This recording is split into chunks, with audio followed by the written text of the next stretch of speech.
I would like to show you some of the quick changes that we've done, improvements to the website before we start with the actual questions that you guys have. So Ken, if you would please go to home buyers. And then if you hit what says start here, please. So now we have the system is pulling out the information within the system without going outside of the website. So you listen to your video, and then you simply go to the next menu. So for example, you could start that video. Go ahead and start that video, for example. You will start any video, and once you're done with it, rather than exiting YouTube, you just go back to home buyers. A down payment Go to home buyers and select the next one. Real estate mortgage grants and down.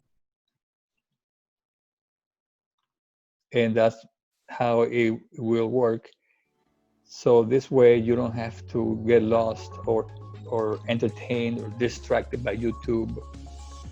And the frame, the structure is just simple to see. We eliminated all the text. So before we had video and text, and now we simply decided just to go with video.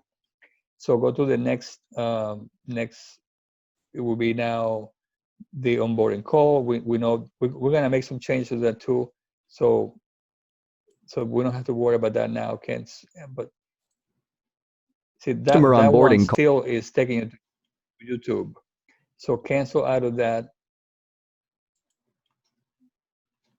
And so that's going to be changed so that it stays within.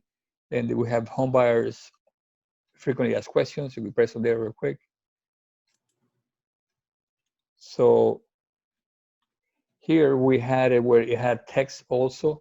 So now it has the video. The video it has most of the preliminary questions that any home buyer would have about our program. So if you continue to the next submenu, we will have now down payment assistance calculator. So we also made changes to the down payment assistance calculator. So I want to show you these changes. So go ahead and press the access the calculator. And these are simple changes that we noticed that people were having difficulty with. So the first one is that little note that says use the tab button on your keyboard to advance to the next field. We simplified some of the questions so that they were easier to understand, especially because the tax returns, every time we look at a tax return, they keep changing the forms all the time. So what it used to be now line 7 now is 8B or 8A. And so we had to abandon what we used to say, whatever shows on line 7.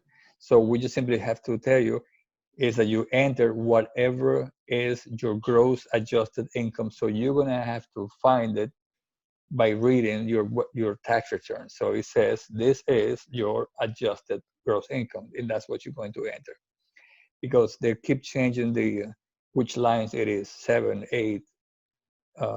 Okay, so we simplified that a little bit. So, and then if you go down on the results, we switch things around a little bit because it was a little bit confusing. People weren't grasping it at the first glance. So now we say without fundmyhome.org, it says, Ken, can you read that, please?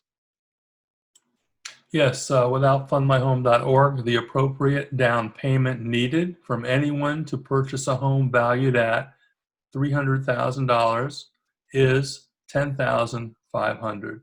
And that is a down payment. And then the next is the... Yep. Without fundmyhome.org, the appropriate amount of closing costs, prepaids, and reserves needed from anyone to purchase a home valued at the $300,000 is $19,279. Exactly. And so in total, without fundmyhome.org, approximately to purchase a home worth about $300,000, it's about $29,000, give or take. This includes down payment, closing costs, reserves, and prepaids. Now, in the results, now to make it a little more easy to understand at first glance, then we write with fundmyhome.org, and we give them the example. So in this particular example, their eligibility is good. Then it tells on the left that what is the maximum debt to income ratio, which is 56%. In this particular scenario, they are at 55%, which is good. And next, it tells them about the approximate monthly payment, including taxes, insurance, homeowners association, etc. And it's at $2,500. And then finally, with fundmyhome.org, the approximate out-of-pocket cash to close from the home buyer to purchase a home valued at $300,000 is only $11,000. So we switch things around a little bit so that it's easier to understand, to comprehend on the calculator. So let's move to the next menu. Okay, and so that calculator is there for everybody to practice. So now the next one is Zillow. So press on Zillow, and the same thing applies. It's now in a place where it does not take you outside of the web page. So you could go back to home buyers and go to the next menu. And let's go to Credit Karma. Same thing with that. And then let's go to the next video. If we have now loan limits. So this is very good stuff. Go to loan limits. So in loan limits, it brings you directly to the government website where you could enter the state. And again, if you see on the right-hand side, you see a pull-down bar, so you could scroll. Okay, so within this viewer, you could actually scroll up and down of this government page. So we have the government page actually embedded in this website. So you enter your state and your county, and it will tell you exactly what are the county loan limits according to the size of the unit. So if it's a single family residence or a condominium, or it's a duplex, fourplex. So this will be able to tell you your county loan limit. So let's go to the next sub-menu, and that will be the loan limits for 620 or more. Now, this is where the loan limits are for conventional transactions. So people that have more than 620. The other one was people that had more than 580. 580 or more. This one is 620 or more.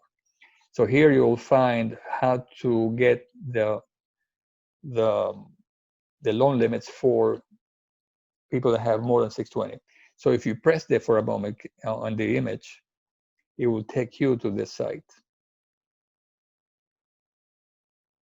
Now we're going to put a video on these two last sites for the loan limits for 620 and loan limits for 580. I'll put a video on each one of them so that we can teach you before you go on to the calculators how to use those calculators. But if you scroll down, Ken, this is pretty simple. If you right there, it tells you that anywhere except for Alaska, Guam, Hawaii, and the U.S. Virgin Islands, anywhere, single family residence, the county loan limit will be $510,000. Or if it was in Alaska, it would be up to $765,000. Now, if this unit is a 4-unit property, anywhere except for Alaska, you could go as high as $981,000. So these are the county loan limits. So if somebody wants to purchase a fourplex, this is how much it can be made available. And the good news is that if it's a fourplex, the income from the other 3 units can be used for mortgage qualification. So you could buy a nice unit, and we might even build them brand new. So you have a nice size units, and you could be in using the income from the other properties to live well and have a future investment. So let's go back to, and now this one, go back to, we still need to fix on this so we don't come outside of the web page, but go back to the sub menus, please. And there we have now loan, we got, okay. So next will be credit supplements. And for the credit supplements, we say that we'll pay for the credit supplement. We are not going to charge you for helping you with the student loans when they are defaulted, when they are delinquent. We are not going to charge you when we restructure the payment to make it much affordable. We're not going to charge you for anything like that. But at the beginning, we're going to do it, no strings attached whatsoever. But once we get going, and we have a few months doing it, we're going to require a retainer. At first, we're going to just break the ice for everybody. But once we get going, there will be a retainer for when somebody needs help with this complicated subject, expensive to do, and time consuming. But then the retainer will be $495, which will be applied towards your closing, or will be returned if you are not approved, and will be kept by the company if you decide midstream to discontinue with the project. So go to the next, and there will be, now this is something interesting. You see right now Ken's computer ran out of space, but there are more menus. But let me show you something that we did about that, because people are not fortune tellers, and this could become a mystery, and you think that you went through all the menus, but you don't see menus. So what we did, go to start here, Ken, and play the video. This is where everybody begins. Start here, so play the video, and go to minute 256. And let it play. What are you waiting for? Let's begin. Please note, before you begin to explore our website, we want to make you aware that in some cases, individual computers may be set to magnify the computer screens at more than 100%, which sometimes may cause computers to obstruct some of our sub-menus from plain view. To avoid this possibility, we recommend that you set your magnification rate at 80% or lower. Here is how you do it. In your computer keyboard, simply press and hold the Control key while you press the minus or plus keys until you set your computer to display your screen at the desired magnification rate. The last Homebuyers sub-menu that you should see is supportive documentation. Please like and subscribe to our YouTube channel, and remember to hit the notification bell to stay tuned for more important. So with that, at the very beginning, we're letting people know that to watch for the magnification, because they might be missing some of the menus.